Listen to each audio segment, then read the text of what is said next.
அதை எப்படி பார்க்க வேண்டியது இருக்குது தமிழர்? அது எப்படி இல்லை, அந்த இடத்துல நீங்கள் போனீங்கன்னா அது தமிழர் அப்புறம் அது கன்னடர் தெலுங்குறதுல இல்லை. பாஜகவுடைய கோட்பாடு என்ன, ஆர்எஸ்எஸ்ஸின் கோட்பாடு என்னவோ அதுதான் பாரதிய ஜனதா இயங்கும்.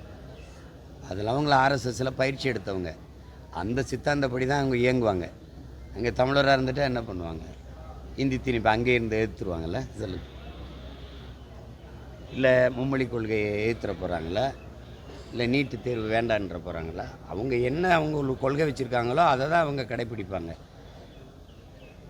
தெரியாத ஒரு வட மாநிலத்தவருக்கு இவர் தெரிஞ்சவராக இருக்கார், அவ்வளோதான். அதில் போய் நம்ம பேசிட்டு வேண்டியதில்லை. மரபு யார் வந்தாலும் நல்லவரோ கெட்டவரோ அவர் உட்காந்து அந்த இடத்துக்கு வர்றாரு, வாழ்த்துக்கள் தான் சொல்லணும். வேறு எப்படி சொல்கிறது? அவ்வளோதான். நீங்கள் அதுக்கு போய் பேசிட்டு வேண்டியதில்லை. இவங்க சொல்கிற மாதிரி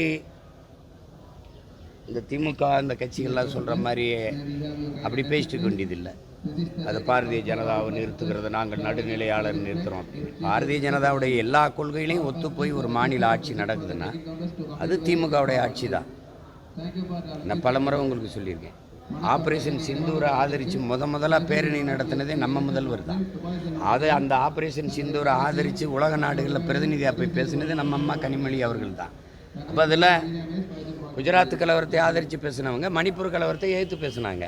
அன்னைக்கு இவங்களோட கூட்டணியில் இருந்தாங்க, இன்றைக்கி காங்கிரஸோடு இருக்கிறாங்க. இது அரசியல் தேவை லாபத்துக்காக பேசுகிறது. இவங்களுக்கு என்ன நிலைப்பாடு இருக்குது, உறுதித்தன்மை என்ன இருக்குது? நாங்கள் ஃபாசிசம், இதுக்கு எதிர், மதவாதத்துக்கு எதிர் அப்படின்னு நீங்கள் எதில் கவனிப்பீங்க? குஜராத்து கலவரத்தை நீங்கள் ஆதரிச்சில இல்லை? ஐயா கருணாநிதி அவர்கள் அது ஒரு மாநில பிரச்சனைன்னு சொன்னாரா இல்லையா? அது ஒரு சட்டம் ஒழுங்கு பிரச்சனைன்னு சொன்னாரா இல்லையா? சொல்லியிருக்காரா இல்லையா?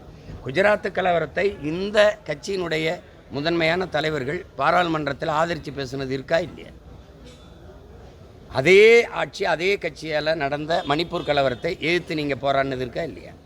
அப்போது நீங்கள் அப்போ கூட்டணியில் இருந்தீங்க, ஆதரிச்சிங்க. இப்போ கூட்டணியில் இல்லை, எதிர்க்கிறீங்க, இவ்வளோதான். வேற என்ன சொல்லுங்கள், வேற என்ன எப்படி எடுத்துக்கிறது? அப்போ நீங்கள் உங்களுக்கு ஒரு நிலைப்பாடு இல்லை, அதனால தேவைன்னா நாங்கள் எதிர்க்கிறோம்பீங்க. எல்லா வழியிலையும் நட்போடு இருக்கிறது நீங்கள் தான். இலக்கணேசன் ஐயா இறந்து போனதற்கு இத்தனை பேர் இருக்கும்போது ஐயா மோடி அவர்களுடைய மரியாதையை மலர்வளை வைத்து செலுத்த வேண்டிய வணக்கத்தை ஐயா ஸ்டாலின் அவர்கள்ட்ட கொடுத்து செய்ய வேண்டியது என்ன இருக்குது?